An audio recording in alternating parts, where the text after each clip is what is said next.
Order! Order! You are an incorrigible delinquent at times.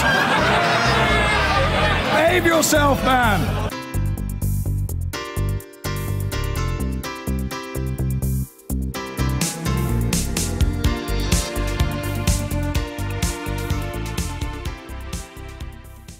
So, what I hear you cry loudly out there about all the bills that are going through Parliament at the moment. What about the small and medium-sized cooperative development bill? Yeah, that's kept you awake. And the short and holiday let accommodation bill. Well, let me tell you all about the wash-up period. Pay attention, you can take notes. The wash-up is the period immediately before an election when the government works out which bills it can rush through and which it has to drop before Parliament dissolves at the start of May. Turning bills into law is normally a long, drawn-out process that can take months, but during the wash-up, the government speeds up the process by watering bills down to take the controversial bits out and thrashes out compromises with the opposition parties so the bills can get through.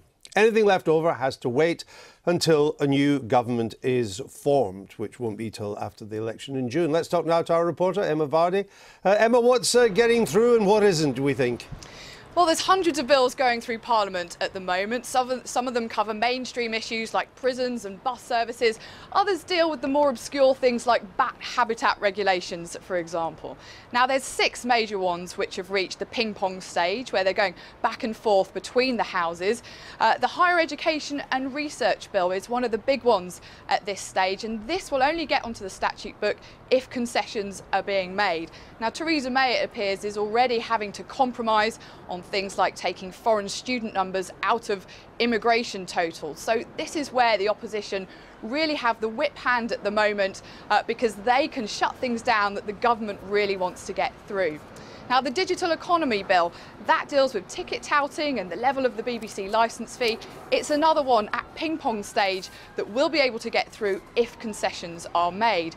Now, there's other bills that haven't reached ping-pong yet. The Criminal Finances Bill is a major one. That deals with corrupt wealth and terrorist financing. That's back in the Lords next week and will still be able to get through if parties agree. For others, though, well, it looks like it's the end of the road. The Prisons and Courts Bill and the Local Government Finance Bill, they're two which look like they'll bite the dust and will have to be restarted next Parliament. I mean, the Tories, Emma, think they're going to win this election, otherwise they wouldn't have called it. Indeed, they think they're going to win big. They may be right or may be wrong, but that's what they think. So why do they need to rush some of this through if they're confident they're going to come back? Can they not just pick up from where they left off? Well, some things are time critical, like getting permission for university fees to rise in time for September. But what's also important is that for bills, even if they're almost fully formed, if they have to go through all the faff of being restarted next Parliament, well, then they're also going to be fighting for space with Brexit legislation.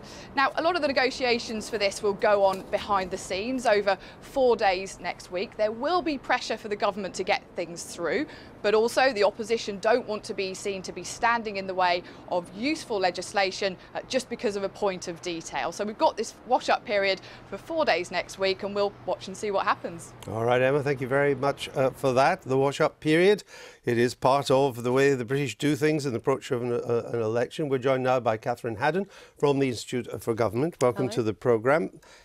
Is this a period where there is actually quite a lot of cooperation between the parties to get this done? Yeah, there can be, and it's not just between the parties. I mean, the big division is actually between the Commons and the Lords, because that is in the House of Lords is where the opposition really sits, because obviously there's majority in the Commons.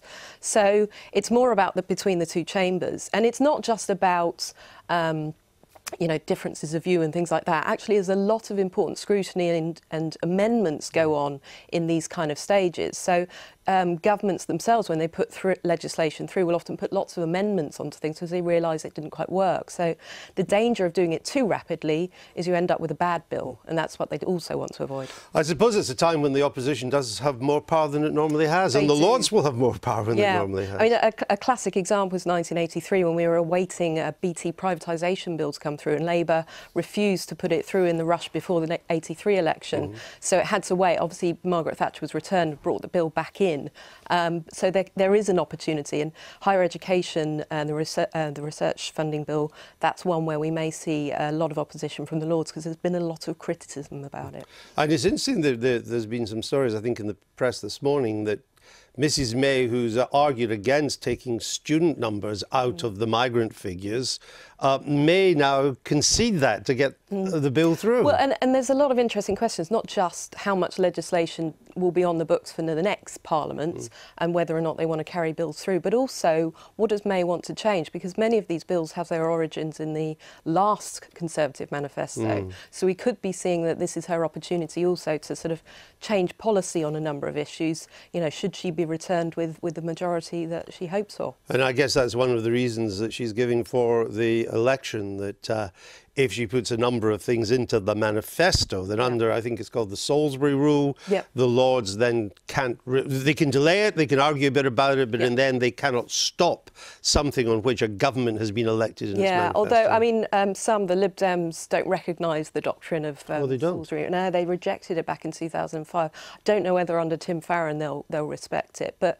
yes, this is a long-standing tradition that things that are in the manifesto, but obviously in the manifesto they're not necessarily specified, they're not that much detail, so there's still a lot of scope for opposition, but it means that key areas that have been put through as manifesto policies, the Lords are not supposed to be able to wreck them, they're not supposed to be ultimately able to stop them, but they can change them significantly if they argue the case. We don't know yet, and I guess we'll have to wait for the Tory manifesto to work out if Mrs May has got a major legislative programme in mind in addition to Brexit, or whether Brexit's going to suck up all the oxygen in the parliamentary estate. I mean, when she first became Prime Minister, obviously her speech was a lot about domestic policy. And there are a number of areas where we've seen progress, but that will now have to stall. I mean, we were expecting sort of more consultations, more from the government on industrial strategy, on social mobility. And of course, there was going to be a white paper on grammar schools out in June.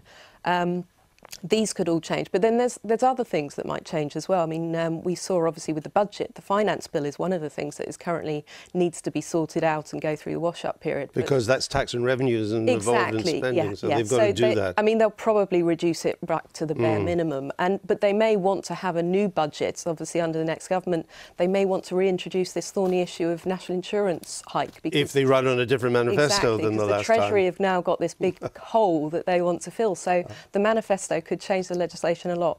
Parliament gets prorogued or goes down, I think, at midnight on May the 2nd, or a minute after midnight on May the 3rd. Is that right? Yep, dissolution. It could be prorogued earlier. That's just suspension. That happens at the So then they don't meet, but the dissolution. Yeah, but the dissolution, it's been announced this morning that it will be, yes, at the end of the 2nd of May. So that will also be the last time that MPs and their staffs get to access computers. And they're not MPs anymore. They're not MPs anymore. They are just candidates. So they won't have access to all those resources either. And the civil service have written to MPs today to say that the sort of normal process where they write for inquiries won't be happening. As far as the civil service are concerned, some of PERDA has already started. And the election's on the 8th of June, and then a couple of weeks afterwards, whoever wins has formed the government, and there's the Queen's speech. Yeah, so we were expecting a Queen's speech anyway in May. So there's not as much legislation going on now because of that, but we would have been expecting a whole new raft of things anyway.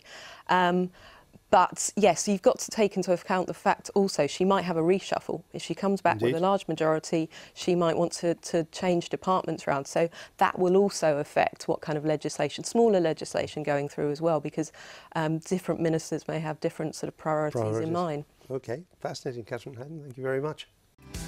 I've been getting away with it all my